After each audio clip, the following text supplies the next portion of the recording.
Okay, I'm going to walk you through how to do an OSIN run. And it's pretty easy. All you really have to do is not get hit.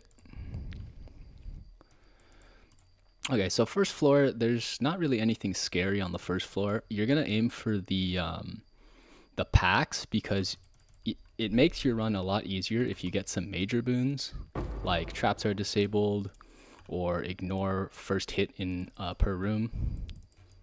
But you don't need to.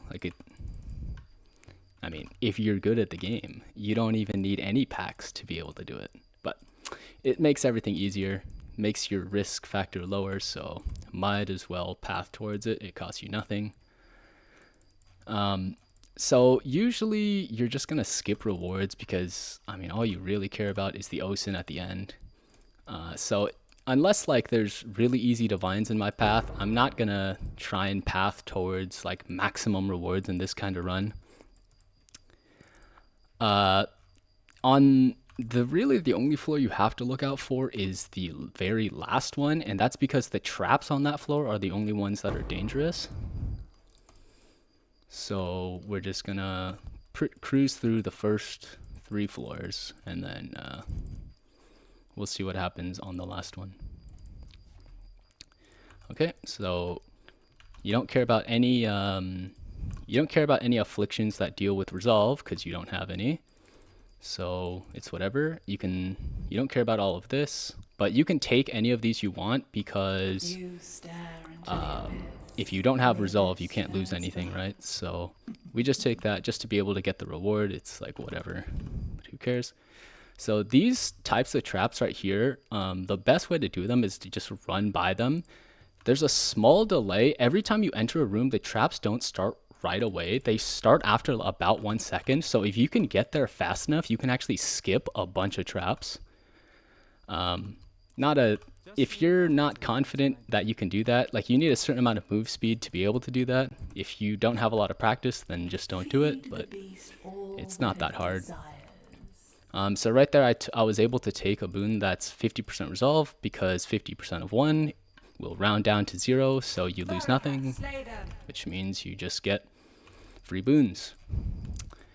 Okay, Verakath is a joke, and we'll head into floor 2. So floor 2, there's really only one room that you're worried about, and it's the fireball trap room if you mistime the fireballs. But if that happens, you can just log out. This room is kind of scary, but the only thing you need to remember about this room is to just keep moving. The scariest part about that room is the guy that can flicker strike you, but if you just keep moving, he can only ever flicker strike where you were. So if you just keep moving, he can't ever hit you. So one thing I'm looking at right here is this says Reliquary. This is the mini boss of this floor. I didn't talk about it on the first floor, but there is a mini boss on the first floor that you always want to avoid, and that's because he's super buggy and can attack you even after he's died. So you always want to avoid that on the first floor. But on this floor, the mini boss just dies in a single hit, so it's whatever. Oh yeah, I guess I should mention that I'm playing Penance Brand post nerf, still the best thing in the game, but whatever. Yep, so we're just gonna keep going here. So this room, just keep running in a circle. Don't get hit by the beams, that would be embarrassing. Good. And so the reason, there's really 2, like, I would say S tier builds in Sanctum right now, and it's Hex Blast and this one. And the reason for both is that they auto aim, so you literally just shoot in the general direction. In this case, I throw the brands in the general direction. On Hex Blast, you throw mines in the general direction, and it just does everything for you. It's so easy, man, and you just get damage. So this is what I'm talking about. If you just run right there past that, I never had to dodge any fireballs because I literally just ran right past the fireballs before the first one even came out, or right after the first one came out, I should say. Okay, this floor is pretty easy too. Good. Get a major boon. Okay, that's really nice. It allows you to know where the trap rooms are on the last floor. It allows you to path towards packs on the next floor, because on floors 3 and 4 are where packs are the most plentiful, so that's what we're going to do. Okay. Alright, so here we go. So we already have 2 packs. So All Seeing Eye overrides rewards, so we can just take that. And then nothing here looks that scary, so I think we don't want to take this because we don't want to get extra afflictions for no reason. And I think we'll just go up here and grab, I think we'll just take the top path and grab a free boon here. Yep, sounds good.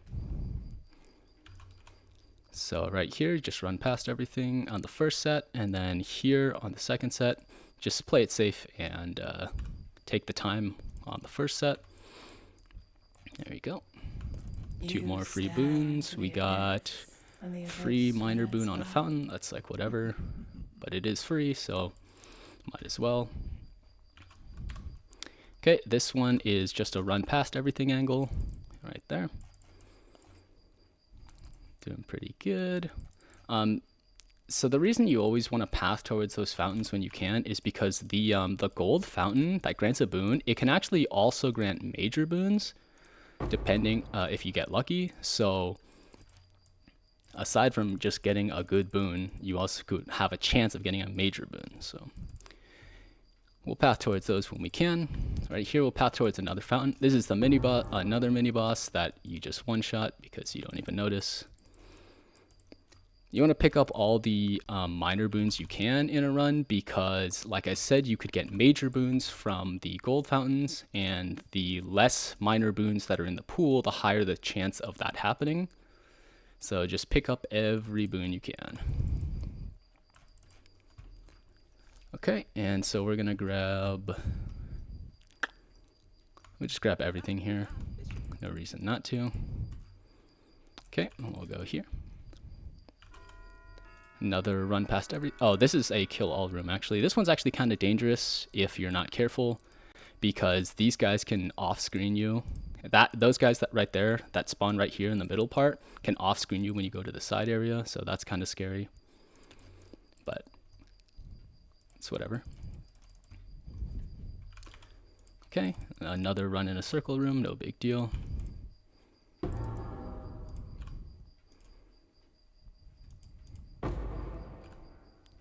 Alright. Good. Cannot lose resolve until the next room. This thing is actually kind of OP because it works even when you're in a no-hit run. So, like, I could get hit by this boss and still survive the run.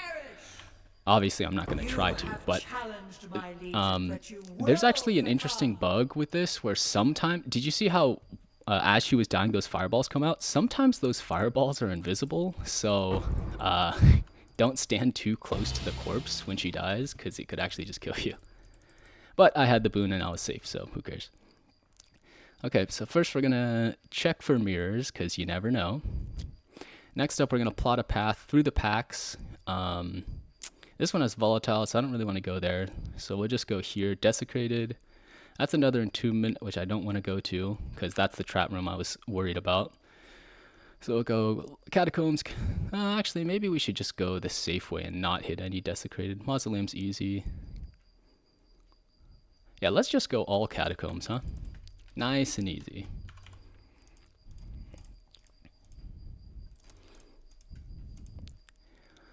So this build is, the reason this build is so strong is just because brand attachment range. Okay, so this major boon right here doesn't work, because what it's going to do is when you reach 0, it's going to revive you with 75%. 75% of 1 is less than 1, so it rounds down to 0. So this won't actually revive you on a run. There's a different one, a different major boon that revives you, which does work, but that particular one does not work. Like I was saying about, the reason this build is so strong is because brand attachment range. My brand attachment range right now is about 7 meters, which is the entire length of a screen. And I have a node on a small cluster, or a medium cluster, that makes it so that for every second a brand is unattached, it gains more attachment range too.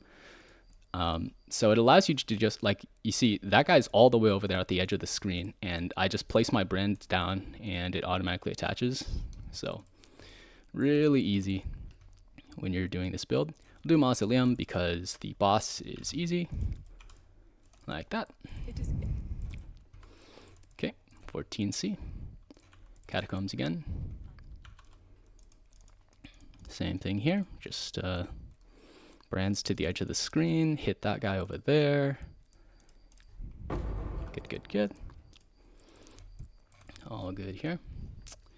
We can just take this because I don't really care about merchants. I just want to be able to see the rewards, because could be you know, a mirror behind there. Who knows? Okay. Good, good, good. 2 rooms left. Merchant here will just buy like whatever garbage that she offers. Not that it matters anymore because we're already at the end, so. Yep, doesn't matter. Okay, last room. Lycia's pretty easy. The only thing you have to worry about is Baydat's Gaze in this first phase right here. Okay, it didn't go off, so. Last thing you have to worry about is these traps. Just don't run into a fireball like Jungroan and you're good. Okay, this phase is super easy.